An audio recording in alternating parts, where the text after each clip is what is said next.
All right, in today's video, I'm going to show you guys another defense you can be using that has a pretty good blitz. You're going to force people to start blocking their running backs or make dumb reads and throw picks. Before we get into it, drop a like, subscribe, become members. Full scheme breakdowns in the members area for Madden 25, college football, whatever you're playing, something in there for you guys. Now, the reason I like the nickel 3-3, this is a Chiefs defensive playbook, is because the blitz kind of mimics those from the big nickel, the 9-3-2, those defenses. Or the nickel 2-4-5 from college football. It's pretty much copy and paste in the way the game plays.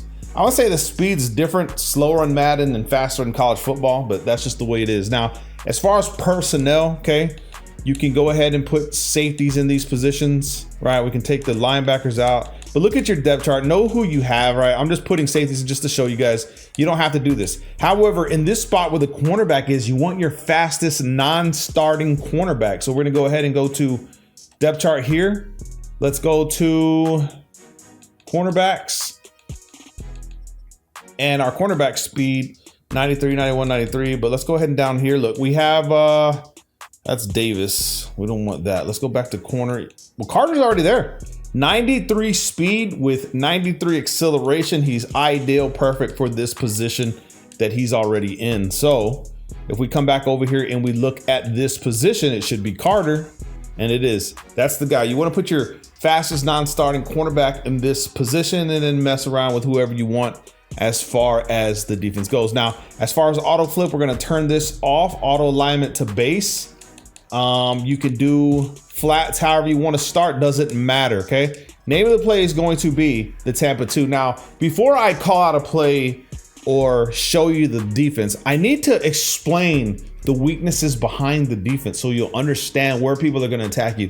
In a cover 2, there's about 3 key areas you want to be wary of as you're playing. We'll go ahead and pick the stick play. It's fine. Okay, so before we get into this blitz, let's talk about the weaknesses of what you're about to use. And your first weakness, and a lot of people look for, is going to be past this cloud flat here in this corner area. People will throw the fade. Me, I will throw double streaks and try to force your deep half, which is this deep zone here. All right, to stay honest with this coverage, right? And then what people do is they'll attack you with this bottom receiver down here off to the side of the corner, and sometimes it's a touchdown. If you can get a deep half to respect you as far as your routes go, you're gonna have people open out here. So you have to be wary of that and understand what's going on here, okay? Remember that. Sometimes some of the adjustments, they'll go ahead and put an outside third there just so they prevent that from happening, but it's up to you however you want to do it, okay? The next thing you have to be wary of is underneath routes. So underneath, like I tell you guys, the in routes coming across the middle of the field this way, these are gonna get open in your cover 2 if you're not using zone drops. If you're just shading underneath, it still won't work. You're gonna have to use zone drops to stop these that come right here, okay? So your hook curls or whatever, your mid reads will have to be lowered to 5. However, when you do that, you open up the back end, right? And that brings us to our next point, okay? Where is the weak spot in this defense here? The next one is going to be a deep post here in the middle of the field. If the mid read doesn't bite the deep post or whatever's coming this far down the field, it's a possibility it could be TDs. And especially a play like this, there's what is that readout play we used to use religiously, bro. The one with the deep post over the middle of the field with double comeback routes to force deep halves to separate. And then you come with the deep post. And what people would do is they would take an in route and put it right here. So the mid read would have to respect them. So remember that people know how to trick you into throwing a deep post. That's just the way it goes. It's a chess game. So those 3 key areas in this cover 2 is what you'll have to be thinking about as you're running this play, okay? Now, as far as the defensive base set, I'm going to reset the play, okay? And then what we're going to do, this is going to be your base setup, is we're going to QB contain, RB or R1 twice, okay? We're going to get that contain going, and then we're going to bring Carter here. We don't want to move him into where he gets that contain art. We want him to have this art, all right? Now, it's up to you how you want to do your defensive adjustments. If you think this guy's going on a post, you can man up this vertical hook or keep the vertical hook. I'll man him up right here, and then I'll use the tight end here, okay? And like I said, I'm not worried about the left. Let's see if the quarterback actually throws it, but my read is going to be the tight end as far as my personnel go. I will let the mid read go here. Sometimes we'll just put him in the middle third just to prevent the deep post from the middle, okay? So remember that. This is another key adjustment that you could be making. So you know you're going to be weak on the outsides and underneath. So you'll have to pick and choose. You know what I'm saying? Think about it. So we'll see here. Let's just play develop. We'll watch tight end here. Boom. I could have had that pick, baby. I could have had that pick. I'm trying to make him make a read here. Okay, so let's just go ahead and do this.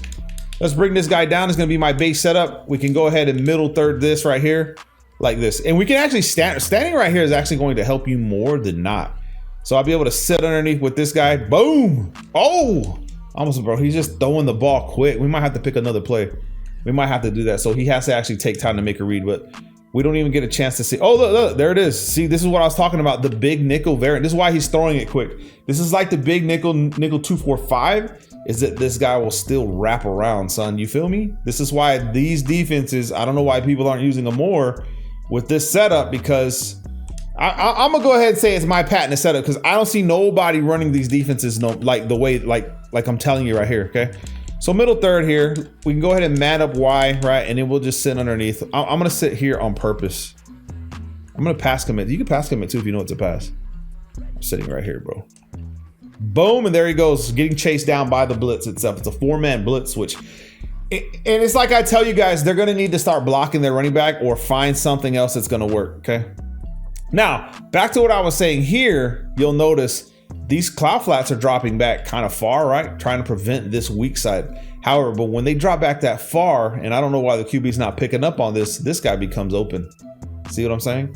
So a lot of the more advanced players in Madden will start running a Mabel, where they'll take the guy that I'm using and put him on a flat or curl flat, and then they'll put their cloud flats back to 30. You know what I'm saying? So back here, this guy would actually just drop back way back here, preventing that from happening. So a lot of people like to use that. I want to see how this reacts to like more popular formations. You know what I mean? Let's go Tampa 2 again.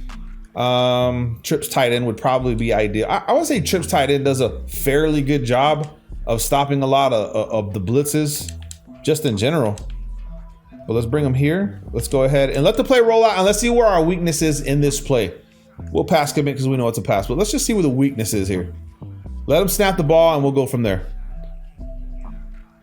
Okay, it's going to be that right there, which is going to be the underneath route to this guy, which is, let me come to instant replay. Let's see what happened on this play here.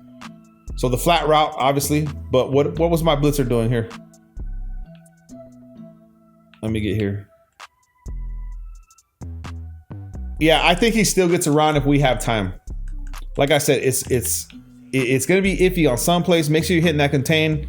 Make sure he's not in the contain. That's probably where I messed up. We can play the hard flats here, and then we can go ahead and just man up Y or something like that, and let's see what we get away with here. Run the same play, pass commit, and try to slow it down. Okay, yeah, see, like I said, Trips tight end does a fairly good job of slowing down what you're trying to do with these plays. So another thing is you can re-spread the line like this against the Trips tight end and then bring this guy down. The thing is, I just don't want him running in to that guy. You know what I'm saying? And we can go ahead and just man up like RB. We can go ahead and man up B right here, and then we can go ahead and leave it like this, pass commit. See what we get away with. We want to follow that tight end because we know that we have hard flats and we know he's corner. And there it goes right there. You see the adjustment that I had to make that blitz come in. That's spreading the D line. We'll come back over here in the instant replay like this. And you'll notice that it's wrapping around. You see what I'm saying? So it takes, if it's not working for you, spread the D line. And if that's not working, you then pinch the D line, QB contain, and then put that guy out there. You'll find that you're going to be more successful than not. Okay. Now, if someone's running the ball down your throat, you're going to have to get out of this defense, right? And come to a play like maybe the cover 4, right? If you want to stay in this defense, you can either come to the linebacker blitz, which I'll drop videos for the man variants coming soon. But the nickel 3-3 from the Chiefs defense in the playbook, you might want to give a look into, because I feel like it's your best bet for the pass coverage. You know what I'm saying? If you can send the 4-man all the time and just create that pressure automatically, and you just force them into bad reads, you know, maybe get a pick, maybe get a sack if they can't make the read. Hope you guys enjoy it. Drop a like, become a member, check out the schemes. Love you guys, man. Peace.